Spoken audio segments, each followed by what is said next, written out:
Today on Third Wave Sabotage, Monkey Wrench.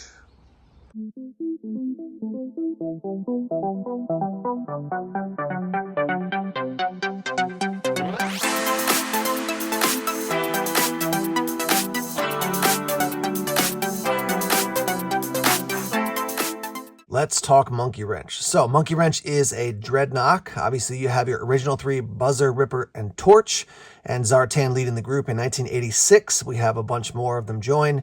I love how Monkey Wrench joins. There's basically a tryout in Arise, Serpentor, Arise Part 1, and in the process he slips some sort of device that's going to explode into some guy's pouch on the side of his motorcycle, and then uses stun grenades to basically win the showdown. So Zartan says at the beginning, whoever is left standing is going to become the latest latest Dreadnok, I should say. And Monkey Wrench does that. And I think Xandar says, like, that's cheating. And Monkey Wrench is like, duh, that's what I do, bro. So kind of fun how he joins the Dreadnoks in the Sunbow series.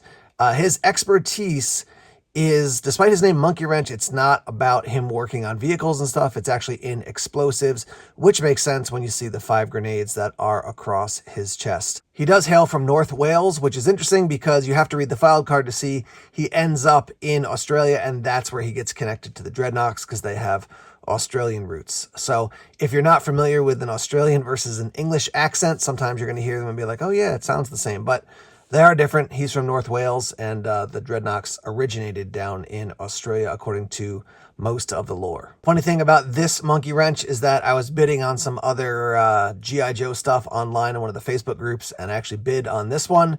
So I got him, and I sold my other one because this was just in better shape. Just the joints are tighter, the legs, the pants in particular are just nice and clean. That nice bright blue. So that's how I got this one. But I originally got mine years ago. I don't know if I got it where I grew up in New York or in Philadelphia, where my family often would visit my grandmother. There was a huge store called Kitty City there, and they had tons and tons of G.I. Joes. But let's take a look at him up close. We'll start down at his feet. He's got black boots. You can see there's some sort of buckle here on the side. Nice little additional thing. And then you've got some sort of, probably some sort of metal covering. I'm assuming it's metal. It's one color, so it's hard to tell.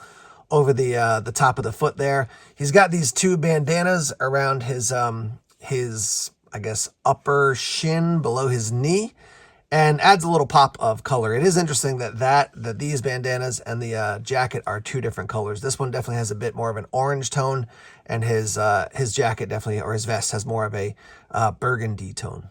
His pants are dungarees. Basically got some jeans on there. I'll turn it to the side to show you he does have a pistol there, and it is silver. One thing I just thought about recently, it would be great if they included accessories that lined up with the things they had on the person, right? So, like if they gave him that type of like old school kind of cowboy pistol as an accessory, that would have been neat because it's like, oh, he's drawing it out of his holster, which is right there on his leg. But no huge deal. Here's the back. Got a little bit of detail as far as actual pockets, and the 4 corners of the pockets have some detail there, and then a line down the side of the pants on this side. Looking at his upper body, he's got a cool necklace. He's got, it looks like this is probably supposed to be a chain around the side. It's black instead of silver. And then he's got his bandolier with, let's see, 1, 2, 3, 4, 5 grenades there. That fits in line with his interest. I don't know if I want to say obsession, but maybe obsession with explosives. We will, at the end, as we all have done before, look at some of the new classified characters. As far as his face, brown hair, he's got that extended goatee with the silver glasses. It is interesting on the side here, you don't really see the glasses go like back under his hair. We'll look on this side too, and pretty much the same thing, as you can see. So they're kind of floating on his head, but that's all right. He's still one of my favorite characters of all time. Black gloves on his hands.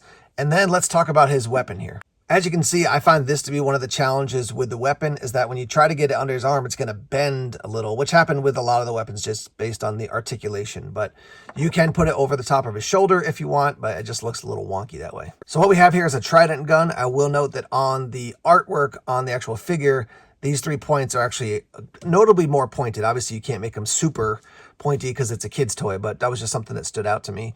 And the idea here is with the trident, and it's a gun, so it's going to shoot out the trident, and then it's going to be attached to this reel. and then you can reel back whatever whatever you catch, whatever you stab with the trident gun.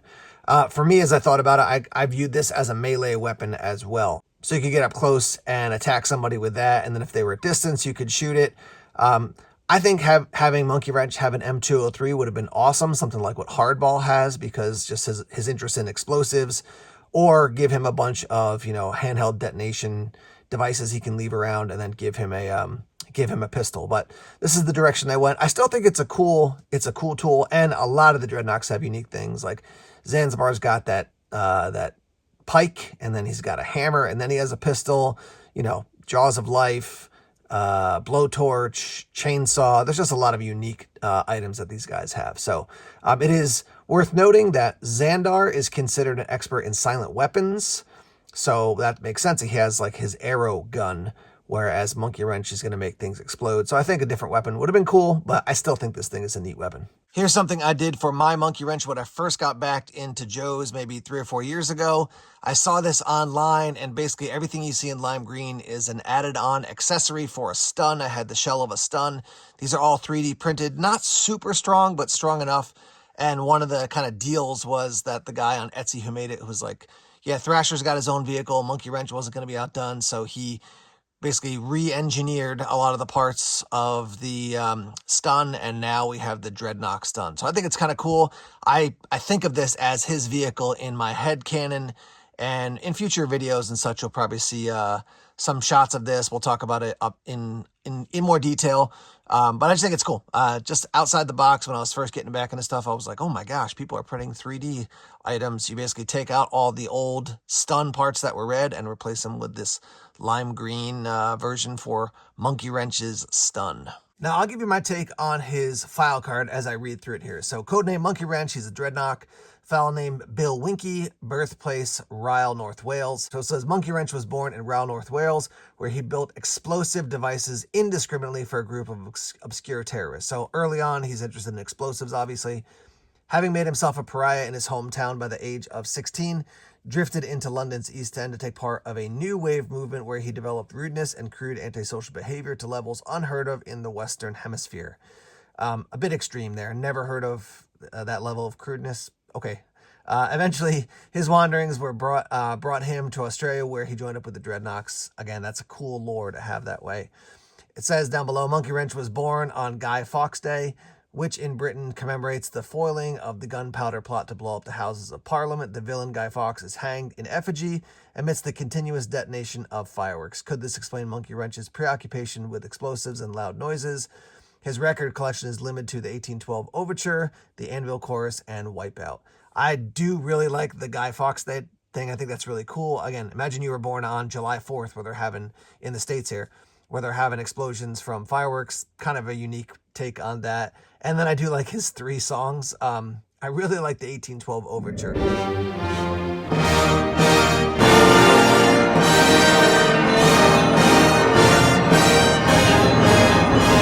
It's almost like it's got a bit of that, just like, whoa, this dude must be crazy, because he's listened to this classic music from Tchaikovsky, I believe, right? Which has a driving beat to it, but it's still classical music, and yet he's setting up explosives and things like that. So I think that's a cool vibe for Monkey Wrench. There is a 2006 and a 2009 version of Monkey Wrench. Not super popular, definitely not a remake of this one. They got some of the same vibe, but quite different. The classified one that has come out is very popular. Sold out on the Hasbro Pulse site, and I'm finding it a little bit challenging to get now. I think you can still pick it up on Amazon at this point. So some cool things about that. They've turned actual monkey wrenches into 2 axes that he has, which I think is cool. They've kept the same overall look with the maroon, with the pants, with the the bandanas tied around his ankles. He got his pistol on the side. Glasses, which are removable. Not a huge fan of that. I think they should have just left them on unless they've really fixed it up. It is a seatbelt that's used for his bandolier, which is nice. He comes with a bandana that goes over his face. He also comes with this weird kind of futuristic, Terminator, Mad Max type of mask, which I like because I just think it offers a new kind of updated view or vibe for Monkey Wrench. 2 different color eyes. I think that's kind of neat. This guy, a lot of people have been waiting for him. So I think we all knew for classified we were going to eventually get him, and we definitely did. At the time of this video, Monkey Wrench is running about 20 bucks, depending on what shape he's in. So you can pick him up for a little bit more, a little bit less, depending on, the quality of the coloration, how tight the joints are, etc. If you're going to get him new, like man on card type of situation, you're looking at probably around 300 bucks from my research, at least right now, as I've looked around. And the classified one's running 25 bucks. On Amazon, it's running 27 because the tariff situation that's going on here in the US right now.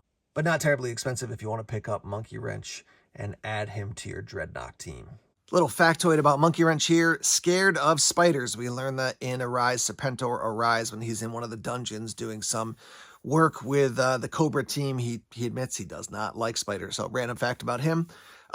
He is one of my favorite characters really from the entire line of G.I. Joe from the 80s to the early 90s, and one of my favorite Dreadnoks. I love the Dreadnoks overall. I'll be doing a future video where I cover all the Dreadnoks in one fell swoop, but I really like him. I do wish he had an additional weapon to this. I like the uniqueness of this weapon, but I'm a big fan of Monkey Wrench. I'm looking forward to seeing the classified version of him. And I'd love to hear your thoughts and feedback on Monkey Wrench. So where is he in your headcanon? What do you think about him? What do you like? What do you not like?